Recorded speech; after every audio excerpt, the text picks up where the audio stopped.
dentro de la sección de las trompetas, el toque de trompetas. ¿Recuerdan ustedes la estructura que tiene el libro de Apocalipsis? Es agrupar en números de 7 sellos, eso ya los pasamos, 7 trompetas. Estamos precisamente ya analizamos hasta el martes pasado el toque de las primeras 5 trompetas. Hoy entraremos a la sexta, y después de estas trompetas vienen las copas, ¿verdad? 3 series de 7, 3 septenarios, sellos, trompetas y copas. Estamos en la sexta trompeta, hermanos. Ahí vamos, en el capítulo 9. Lo último que hablamos el martes pasado fue de aquella plaga de langostas mortíferas, malignas, demoníacas, que están haciendo daño, que están atormentando a los humanos, a las personas. Y decía el pasaje, su comandante, tienen por comandante a Abadón, que en griego se dice Apolión, el destructor. Esa sería la traducción al español, el destructor. Y ya veíamos, ¿verdad?, que detrás de todo poder humano que se levanta para dominar, de todo poder humano que no está sujeto al poder de Dios, a la voluntad de Dios, hay un poder demoníaco que lo está inspirando. Hay gente que piensa, ¿verdad?, que si no le sirve a Dios o no cree en Dios, está haciendo su voluntad, y la Biblia dice que no es cierto, ¿verdad? El único que nos puede ayudar realmente a librarnos del dominio de Satanás, de sus demonios, es el Señor.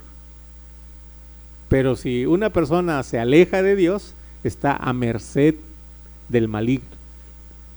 Estas personas que detentan poder y que causan delitos, abusos, oprimen, delinquen, no son más que instrumentos de Satanás. Bien, pasamos al verso 13, hermanos. El sexto ángel tocó la trompeta. Voy a pedir que si gustan puedan cerrar sus ojos para tratar de traer la imagen a su mente. El sexto ángel tocó la trompeta y oí una voz entre los 4 cuernos del altar de oro que estaba delante de Dios, diciendo al sexto ángel que tenía la trompeta: desata a los 4 ángeles que están atados junto al gran río Éufrates. Y fueron desatados los 4 ángeles que estaban preparados para la hora, día, mes y año, a fin de matar a la tercera parte de los hombres. Y el número de los ejércitos de los jinetes era 200 millones. Yo oí su número. Así vi en la visión los caballos y a sus jinetes, los cuales tenían corazas de fuego, de zafiro y de azufre.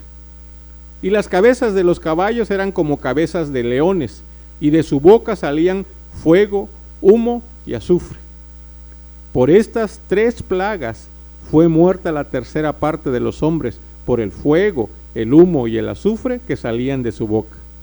Pues el poder de los caballos estaba en su boca y en sus colas, porque sus colas semejantes a serpientes tenían cabezas, y con ellas dañaban.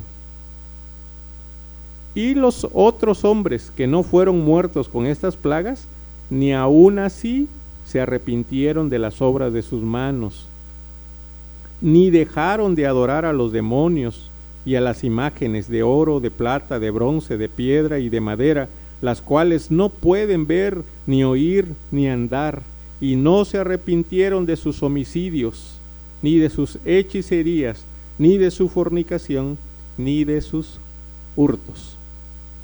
Amén. ¿Qué les parece, hermanos, esta sexta trompeta? ¿Cuál es el mensaje aquí? ¿Qué entendemos? ¿Qué está pasando aquí? ¿Qué nos está contando el visionario Juan? Hay muchos personajes aquí, hermanos, en este drama, en este pequeño drama, en este mini drama, la escena de la sexta trompeta. Vamos a ir rápidamente, repasemos, antes de otra cosa, repasemos cuántos personajes, cuántos actores hay en esta escena. ¿Quiénes están?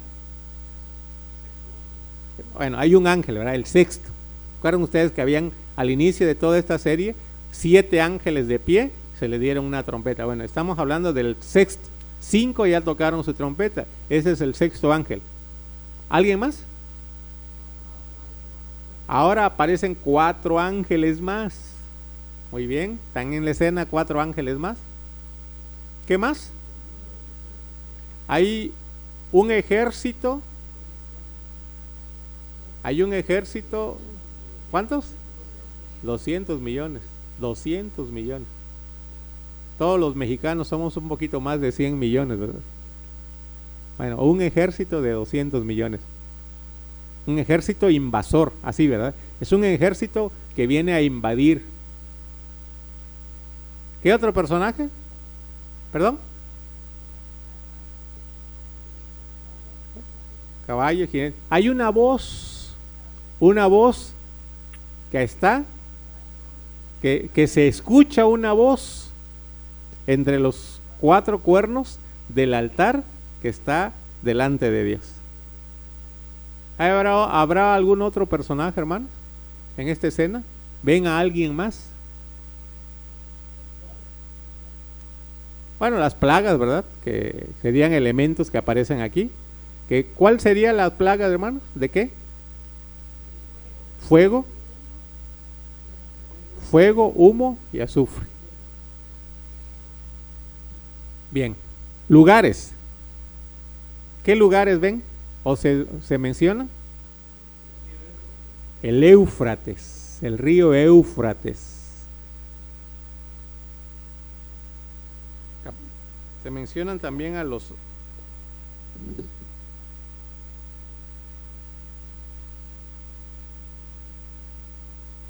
gran río Éufrates. Objetos, hermanos. Aparte de la trompeta que tocó el ángel, el sexto ángel, ¿qué otras cosas se ven ahí? ¿Los qué? O mejor completo, ¿verdad? El altar con sus 4 cuernos, ¿verdad? El altar con sus 4 cuernos. Bien. Ahora en su conjunto, ¿de qué habla esta sexta trompeta? ¿Qué significa? Vamos a tratar de entender, ¿verdad? Porque a primera vista, acuérdense ustedes, yo lo he insistido una y otra vez, no todos los libros de la Biblia tiene 66 libros, no todos los libros se leen igual, porque no son del mismo género literario.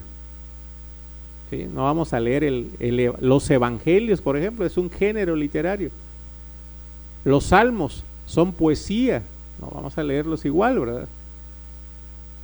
Hay un salmo que dice que aún los árboles aplaudirán de contentos, ¿verdad? Y esa es poesía, ¿verdad? Esos son los permisos, son las licencias que nos permite la poesía, ¿verdad? Hablar de que hay árboles que están aplaudiendo, ¿verdad? Hay libros históricos, por ejemplo, nos cuentan la historia de Israel. Pero cuando llegamos al tipo o al género literario al que pertenece este último libro de la Biblia, tenemos que decir, es un tipo de literatura que no estamos muy acostumbrados nosotros. Se llama literatura apocalíptica y tiene sus propias fórmulas, ¿verdad? Sus propias formas de traer el mensaje. Así que por esa razón no hay que entender todo esto literalmente.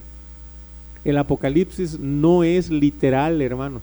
Es más, su sentido es preponderantemente simbólico. Así que tenemos que aprender a leer así los símbolos y aprender a captar dentro del símbolo cuál es la verdad. Hermana Raquel. Juicio. Estamos acuérdense que estamos dentro del juicio de Dios, ¿verdad? Toda esta serie es de juicio de Dios. Es más, vamos a ver, Vean el versículo 12, hermanos. 9:12, ¿qué dice? El primer ay pasó. He aquí, vienen aún 2 ayes después de esto. Acuérdense que hay un águila que pasó volando y dijo, ay, ay, ay, ¿verdad? Y ya que pasó el primer ay, vuelve a haber un espacio ahí, ¿verdad? Uno se preguntaría, ¿de quién habló aquí en el versículo 2? Es Juan, el escritor, el que está dando una indicación narrativa. Está diciendo, el primer ay ya pasó.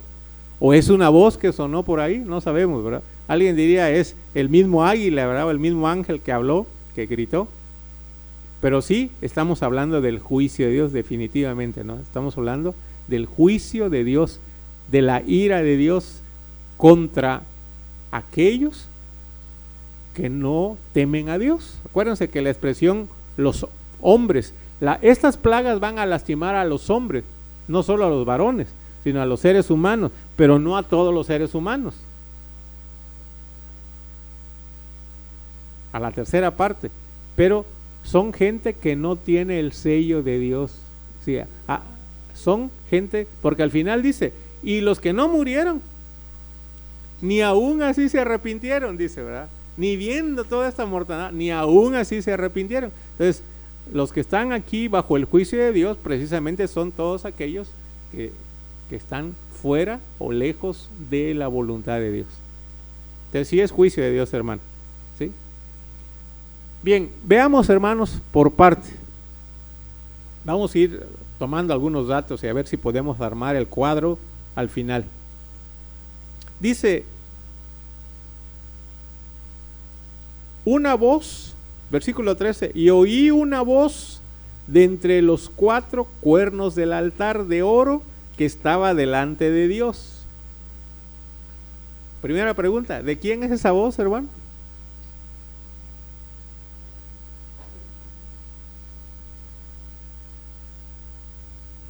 ¿De quién es la voz que aparece? Oí una voz de entre los 4 cuernos. Gracias. Hay un altar ahí, ¿verdad? Y habla de los 4 cuernos del altar. ¿Alguno de ustedes sabe por qué tiene cuernos un altar? Bueno, yo los dibujé así, ¿verdad?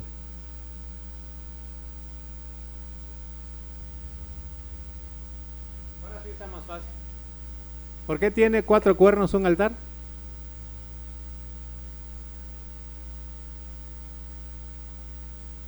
Ni idea, ¿verdad? Hermano Moisés.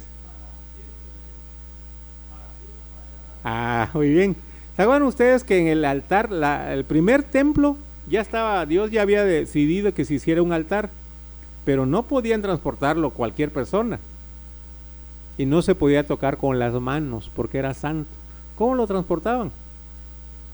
Con unas varas.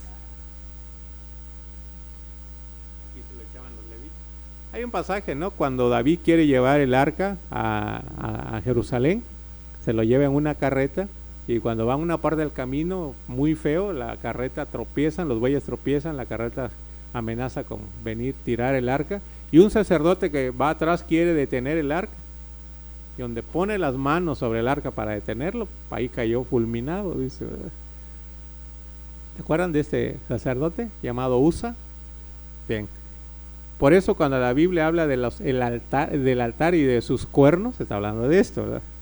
Una especie de cuernos, ¿verdad? Bien, nada más que esto está en el cielo.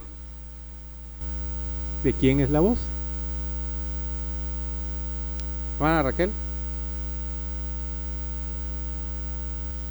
Vamos a ver el capítulo 6, hermano, por eso es bueno ir siguiendo y anotando, ¿verdad?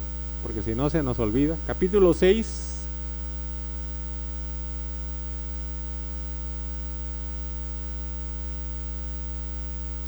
Versículo 9, si no me equivoco, ¿sí? 6:9, voy a leer si quieren seguir con su vista. Cuando abrió el 5.º sello, estamos regresando hasta los sellos, ¿verdad? Ahorita. Cuando abrió el 5.º sello, vi bajo el altar las almas de los que habían sido muertos por causa de la palabra de Dios y por el testimonio que tenían. Y clamaban, fíjense bien, y clamaban a gran voz, sí, los mártires, y clamaban a gran voz diciendo: ¿hasta cuándo, Señor santo y verdadero, no vas a juzgar y vengar nuestra sangre de los moradores de la tierra? Es la voz de los cristianos que han muerto por dar testimonio y han pagado caro, ¿verdad?, su convicción. Los poderes imperantes, hoy se usa la palabra los poderes fácticos, ¿verdad? Los poderes fácticos los han llevado a la muerte. Pero estas almas, dice, están al pie del altar, pero tienen vida. Claman a gran voz. Preguntan: Señor, ¿y tú vas a dejar que sigan matando a los inocentes? ¿Vas a dejar que la gente malvada siga haciendo lo que quiera impunemente, cuanto quiera? Y ellos claman: ¿hasta cuándo, Señor? Bien, espero que no nos vayamos a perder. Vamos al capítulo 8. Va a aparecer otra vez la mención del altar. Versículo 3, 8:3. Dice: otro ángel vino entonces y se paró ante el altar con un incensario de oro, y se le dio mucho incienso para añadirlo a las oraciones de todos los santos sobre el altar de oro que estaba delante del trono. Y de la mano del ángel subió a la presencia de Dios el humo del incienso. ¿Con qué? Con las oraciones de los santos. Yo les decía, recuerdo cuando llegamos a ese capítulo 8, que se hizo silencio en medio del cielo donde se celebra, se canta a Dios día y noche. Hay media hora de silencio.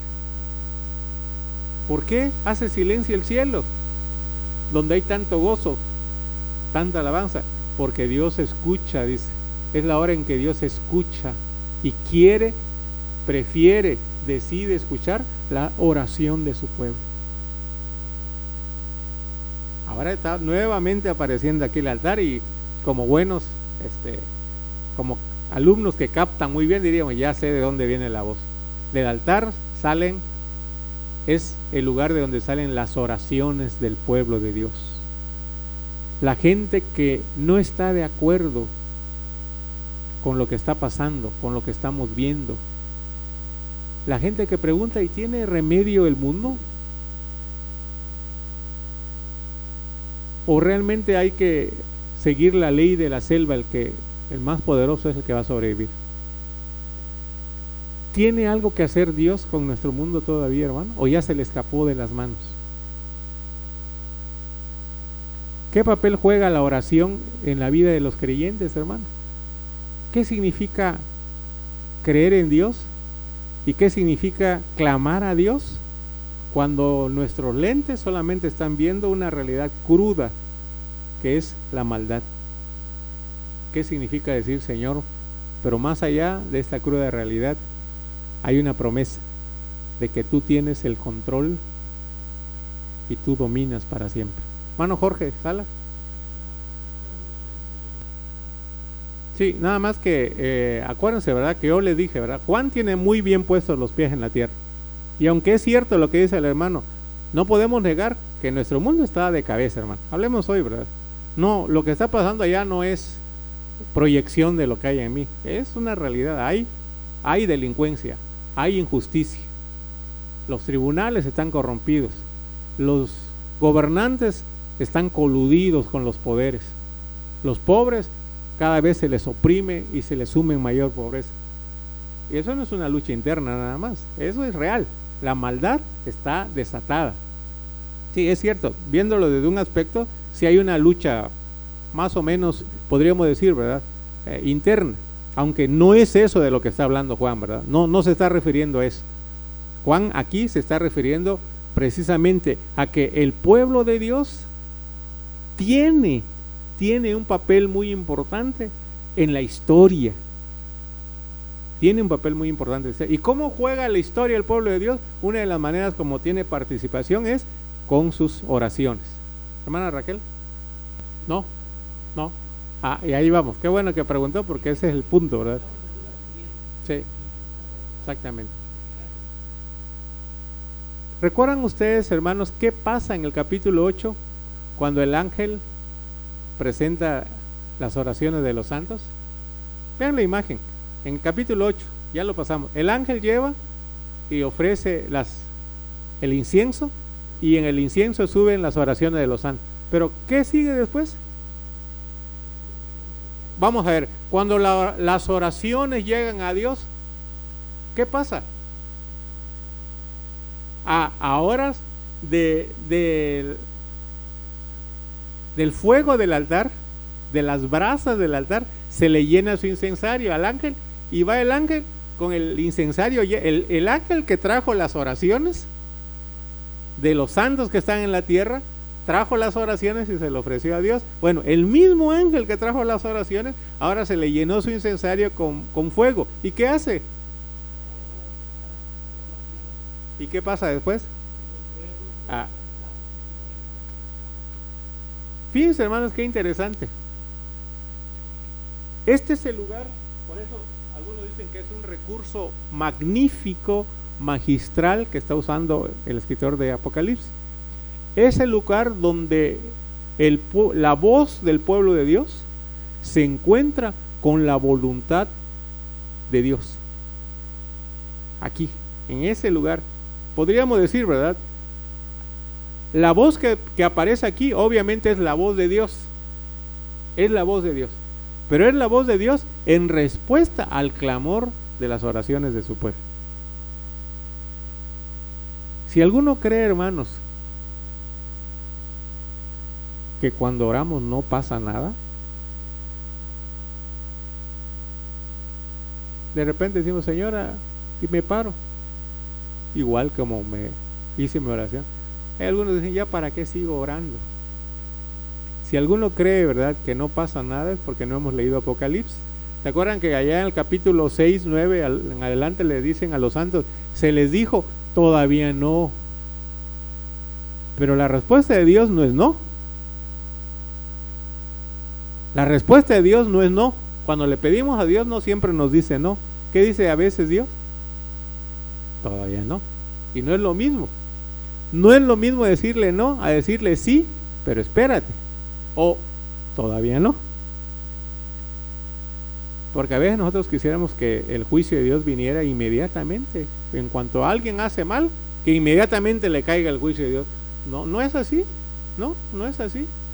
¿Por qué? Porque Dios tiene sus tiempos, hermano. Y ahorita lo vamos a descubrir, ¿verdad?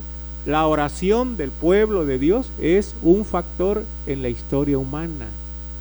Dios ha querido gobernar la historia juntamente con su pueblo, con las oraciones de su pueblo. Entonces, muy importante, ¿verdad? ¿Quién está desencadenando esto? Es el clamor del pueblo de Dios.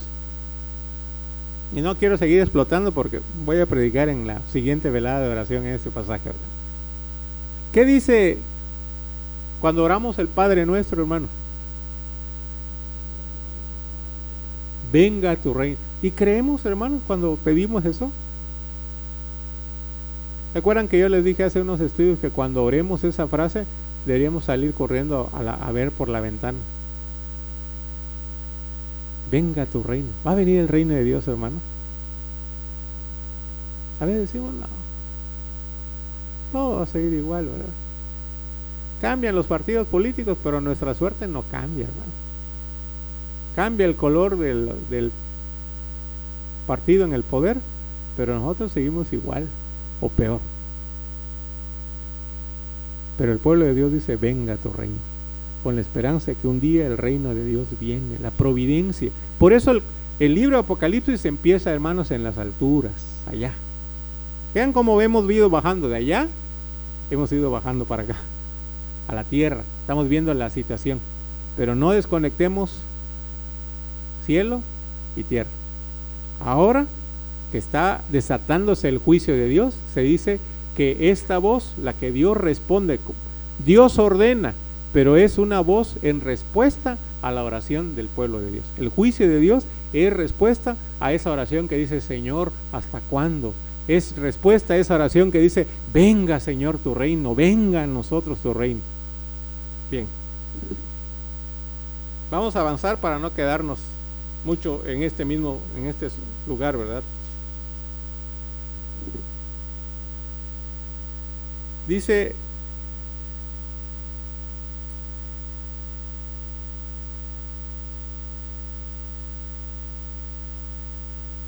versículo 14, esta voz le dijo al sexto ángel que tenía la trompeta, le dio una orden. Esta voz le da una orden. Acuérdense que es la voz de Dios, ¿verdad? ¿Qué orden le da? Desata a los 4 ángeles que están atados junto al gran río Éufrates. ¿Cómo tenemos que explicar muchas cosas, verdad? ¿Dónde está el río Éufrates, hermanos? ¿Y qué significa aquí la presencia del río Éufrates? ¿Alguien tiene idea de dónde está el río Éufrates, hermano? No me vayan a contestar como acá el Señor. Allí donde siempre, ¿verdad? Ahí donde siempre estaba. Sí, hermano. De hecho, el río Tigris y el río Éufrates son 2 grandes ríos, ¿verdad? Y a esa franja de tierra que está entre los 2 ríos se le conoce como la tierra entre ríos. De ahí viene el nombre Mesopotamia, río Pótamos, ¿verdad? En griego. Bien.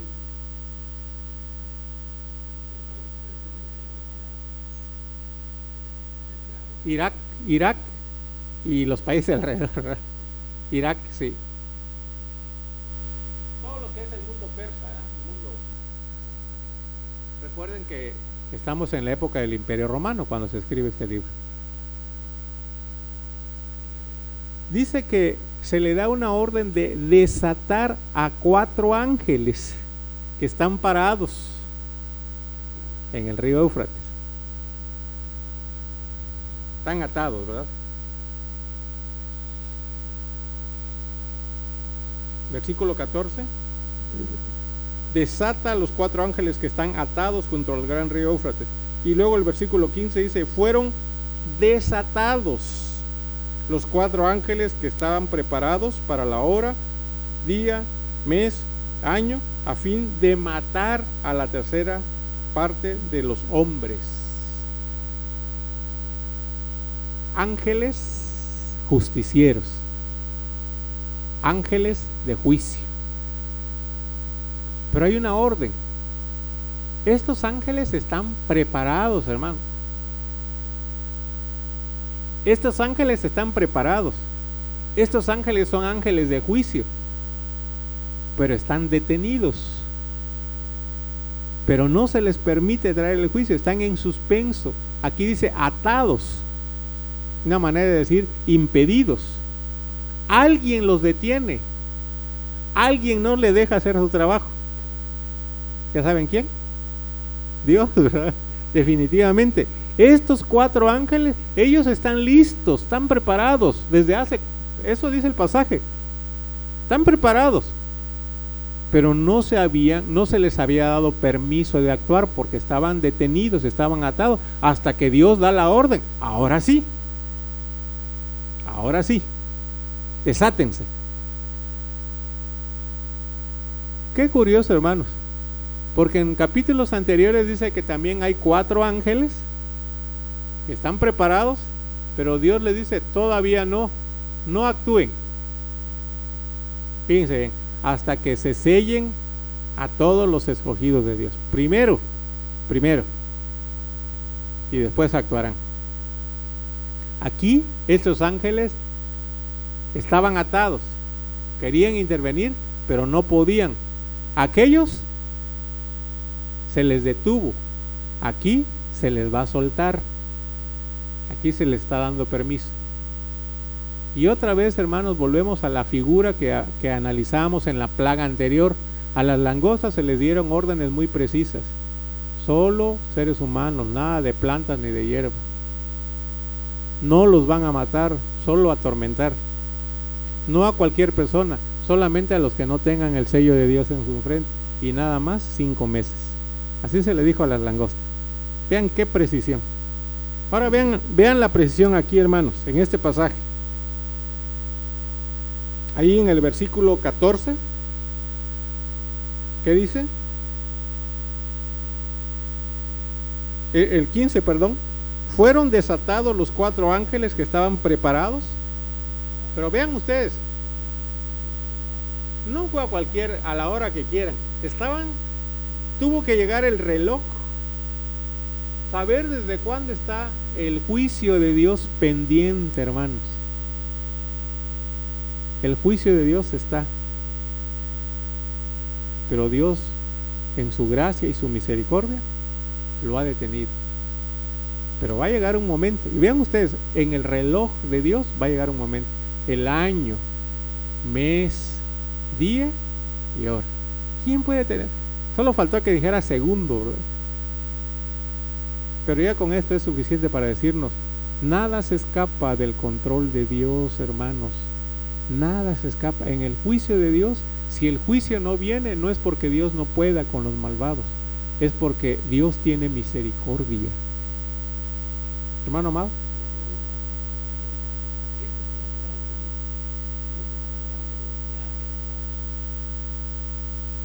Bien,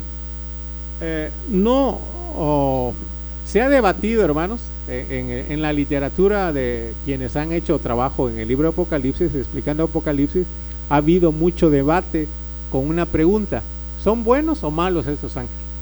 Sí. Y la verdad que tanta investigación no ha arrojado un resultado satisfactorio. Lo que sí podemos decir, ¿verdad? Buenos o malos están al servicio de Dios. Eso, hasta ahí, ¿verdad? No sabemos, ¿verdad? Que sean ángeles. A algunos les gusta preguntar, bueno, ¿son ángeles malos porque van a traer? Después de todo, los ángeles de Dios hacen lo que Dios les manda, ¿sí? Entonces, dicen, ¿verdad? La historia que no se ha llegado a un estudio satisfactorio, las diferentes posturas. Hay quienes defienden que son ángeles de Dios, hay quienes defienden que son ángeles del maligno, porque la palabra ángel significa mensajero. Y la conclusión final es: no es posible decidir si se tratan de malos o buenos, simplemente que están bajo el control de Dios. Hermano.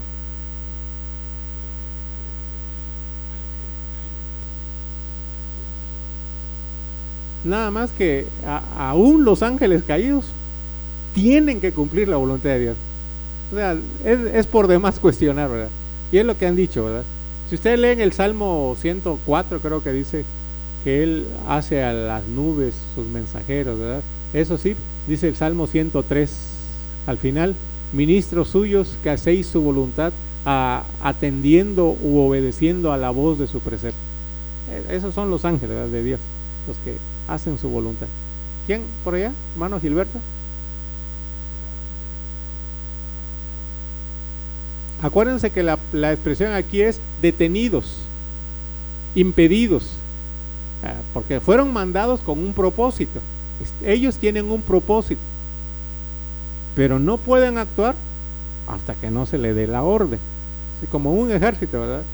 El escuadrón, el pelotón, va a ir, tiene una misión, pero se le va a dar la orden. Cuando se le dé la orden, más que estar atados así, ¿verdad? Simplemente es una manera de decir, están en suspenso hasta que esperando órdenes. Ahí están, esperando órdenes. Ahora sí, vino la orden desde arriba, ahora sí, se les da y eso entra en acción.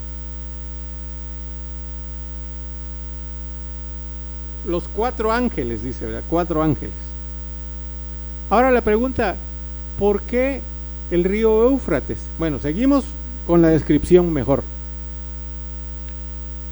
Para matar a la tercera parte de los hombres. El número de los ejércitos de los jinetes era 200 millones. Yo hice un número. Es un ejército, pocas palabras. No sé si se pueden imaginar un ejército de 200 millones. No creo que haya ningún país que tenga un ejército así, ¿verdad? ¿Quién podría tener un ejército tan grande hoy día, hermano? Los chinos. Ellos sí, ¿verdad? Son 1.300 millones de chinos que hay en el mundo. sería un poquito más del 10% de su población, como el 15% hoy de los chinos, para que pudieran tener un ejército así. Bueno, a lo mejor sí lo están haciendo. Pero lo que está diciendo Juan es que era un ejército que era capaz de destruir a quien se le pusiera enfrente. Esa era la idea, ¿verdad? Acuérdense los símbolos. Un ejército multimillonario. ¿Mano? Matar. Y está hablando de su ferocidad. Vamos a ver la descripción que hace.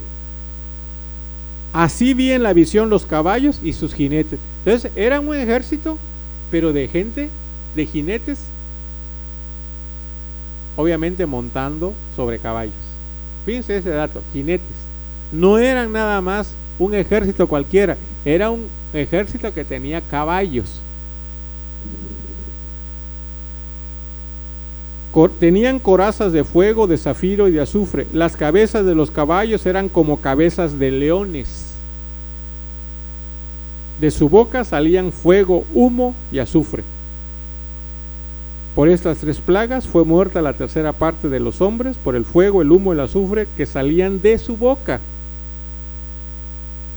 Pues el poder de los caballos estaba en su boca y en sus colas, porque sus colas, semejantes a serpientes, tenían cabezas y con ellas dañaban. No solamente era un gran ejército, hermano. No solamente era un ejército de caballería, sino que era un ejército que tenía armas para atacar de frente y para atacar detrás. Aun cuando iban de retirada podían atacar. ¿Qué les parece esta descripción, hermano? Normalmente las armas de los ejércitos en aquellas épocas eran frontales, ¿verdad? Una flecha, una espada, una lanza, atacar, ¿verdad? Pero estos atacaban frontal y también posterior, ¿verdad? De frente y de por atrás.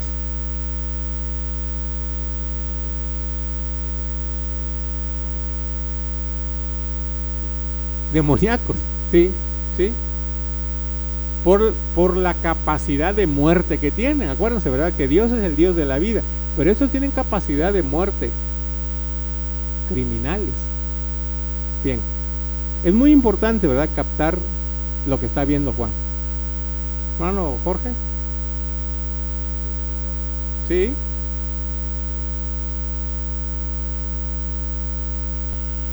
Sí.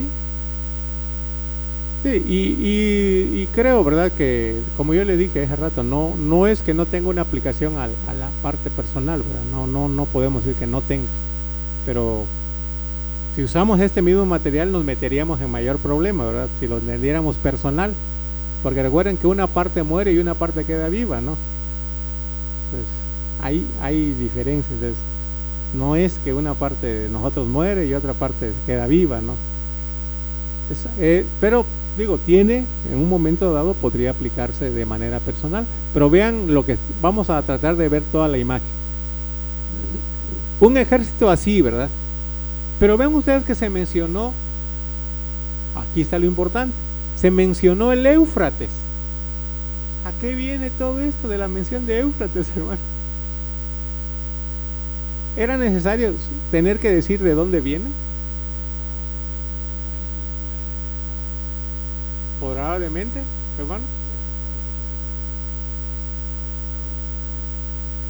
Muy bien. Fíjense por qué tiene sentido. Si nosotros temiéramos un ataque, hermanos, hoy nosotros los mexicanos, ¿cuál sería el ataque más temido para nosotros? Estados Unidos. Hay un lugar, ¿verdad? Podemos ubicar. De ahí no podemos pelear con resorteras nosotros, ¿verdad? El Éufrates, hermanos, normalmente señalaba la frontera. La mayor parte de las invasiones que Israel tuvo, las tuvo de esa parte.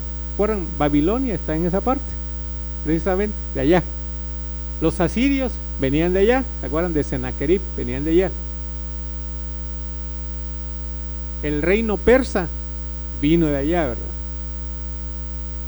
Y no solamente era la frontera en los tiempos del Antiguo Testamento, sino en la época del Imperio Romano, esta era la frontera.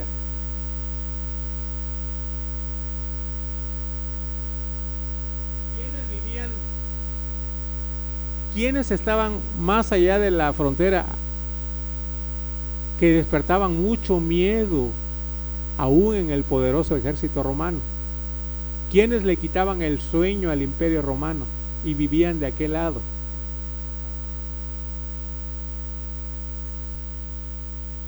Los árabes, los partos, ¿verdad? Es un grupo. Se dice, ¿verdad?, que si había un ejército capaz de detener al ejército romano, que era prácticamente invencible, eran estos guerreros. Históricamente eran temidos los partos, gente de batalla y gente muy hábil para la guerra, sobre todo porque peleaban con caballos y tenían una habilidad, una agilidad para manejar su arco, sus flechas, aún montado en el caballo. O sea, no sé si alguno de ustedes se puede imaginar lo que significa montar un caballo y al mismo tiempo dispararle al enemigo. ¿Cómo controlan al caballo? A veces con las dos manos no podemos controlar a un caballo, ¿verdad? Ahora montados y ocupadas las manos en un arco. Bueno, pues estos hombres eran tan hábiles que el caballo era como una parte de su cuerpo, dice, ¿verdad? Había tanta habilidad que el caballo entendía aún el mínimo movimiento del jinete hacia donde se inclinara para saber si debería dar vuelta, detenerse o avanzar más rápido. Por eso eran temidos los partos. Pero no solo eso. En la historia, cuando Roma quiso llegar allá, no lo dejaron pasar. En cambio, cuando los partos quisieron invadir Roma, las veces que llegaron a su territorio, ganaron los partos. Es decir, en el currículum, en el historial, hablar de partos, no de alumbramientos, ¿verdad? Sino hablar de este pueblo de Partia, era decir el rival más temido. Sí, pero eran temidos. No les quitaba el sueño a cualquier otro pueblo, pero ellos hacían temblar al ejército romano. Hay una historia, hermanos, hay una historia. Ustedes saben que hubo un emperador romano muy famoso, Nerón. ¿Perdón? Muy malo, ¿verdad? Sí. Algunos dicen que estaba malo de los nervios, ¿verdad? Era Neurón, dice. No, Nerón, ¿verdad?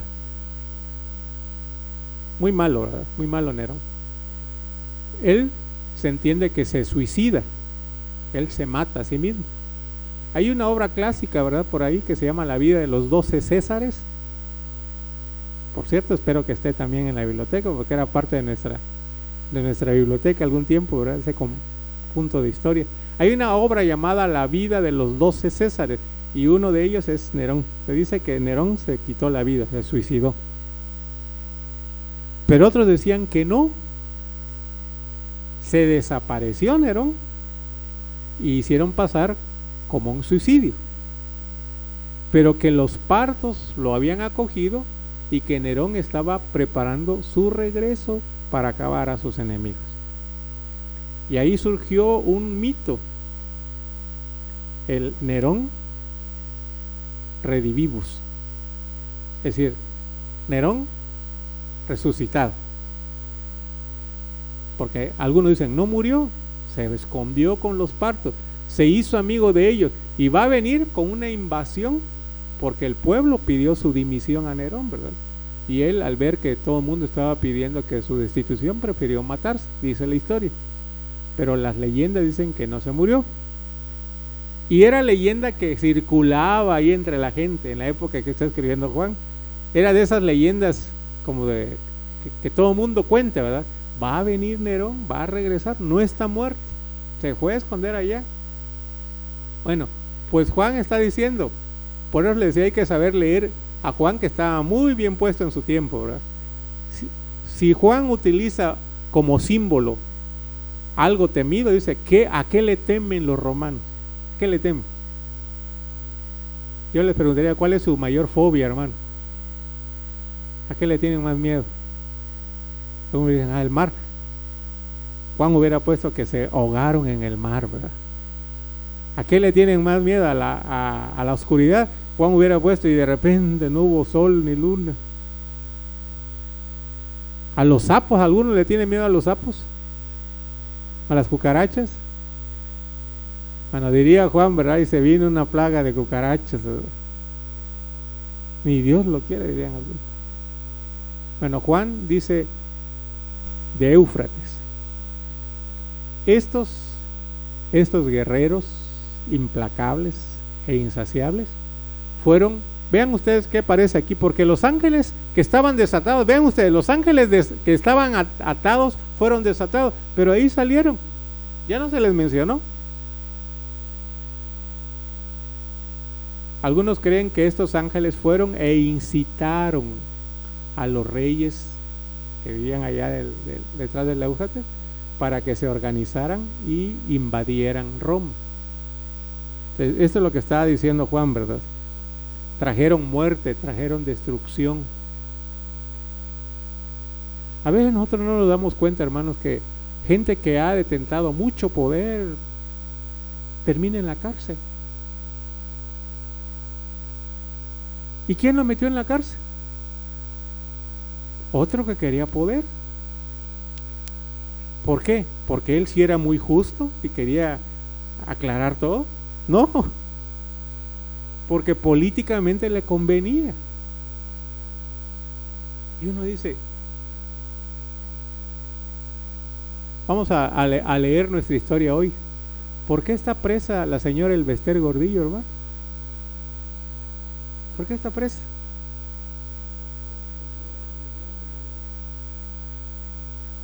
Porque hizo mucha tranza, porque esa es la pantalla, no la quieren. Ustedes saben, ¿verdad? El poder que acumuló esta señora. Ustedes saben que precisamente lo que el gobierno quiere es la reforma educativa y todo lo que significa. Y utilizaron una medida convenientemente política para quitarla de en medio. Pero veamos ahora en la gran escena, en el gran escenario político. Esta mujer no es inocente y no lo vino a castigar uno más justo que ella, ¿verdad? Pero cuando Dios decide traer juicio, no hay quien no cumpla su voluntad. Y esto es lo que hemos visto. ¿Quién acabó a Israel? El enemigo invasor, Babilonia. ¿Se acuerdan ustedes al profeta Ageo? Si no han leído, sí es Ageo, ¿verdad? Habacuc, perdón, es Habacuc, el profeta Habacuc. He ubicado mal. Lean al profeta Habacuc y van a ver que en los primeros capítulos Habacuc está enojado. ¿Cuál era el enojo de Habacuc? Vamos a buscar a Habacuc, hermanos, porque si no se va a quedar. Libro de Habacuc, que es muy difícil de encontrar, ¿verdad?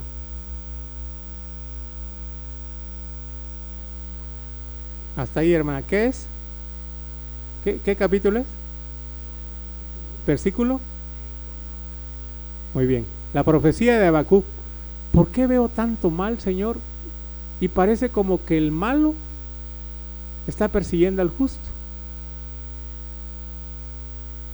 Y lo que Habacuc no entiende es cómo los babilonios, los extranjeros, vienen a lastimar al pueblo de Israel. Lo que Habacuc no entiende es que Israel no es justo. Israel se ha apartado de Dios. Pero lo que a él lo mete en crisis, ¿cómo alguien que no es justo va a atacar al justo?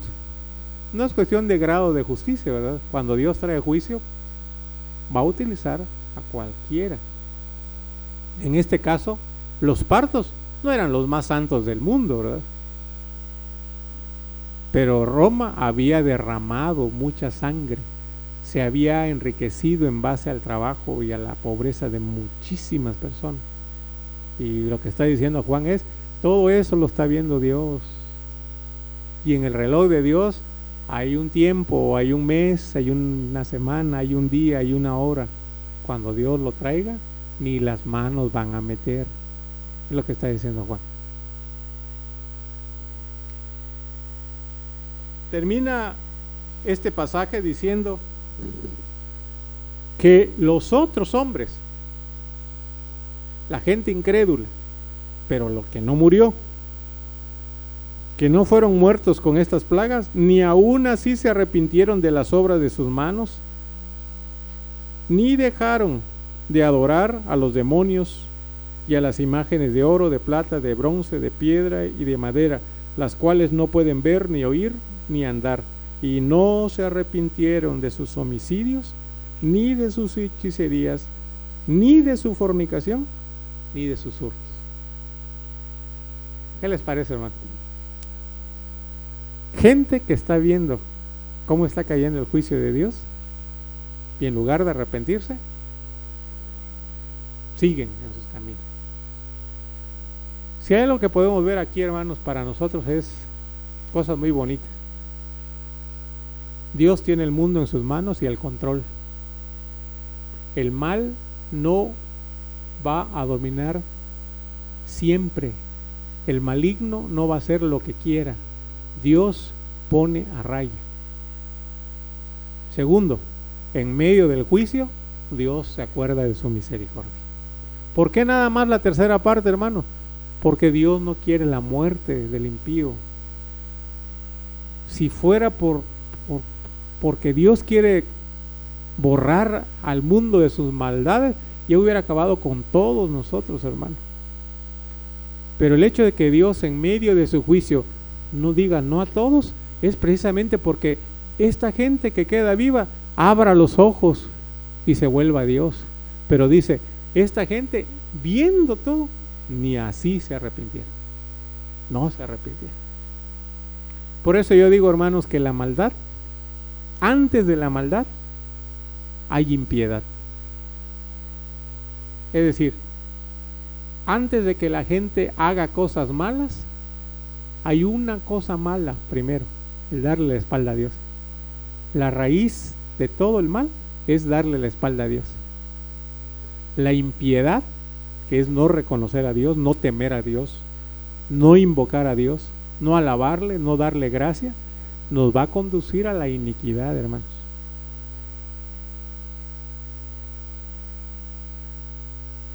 Algo que apenas el Señor me ha hecho entender, ¿verdad?, en este año.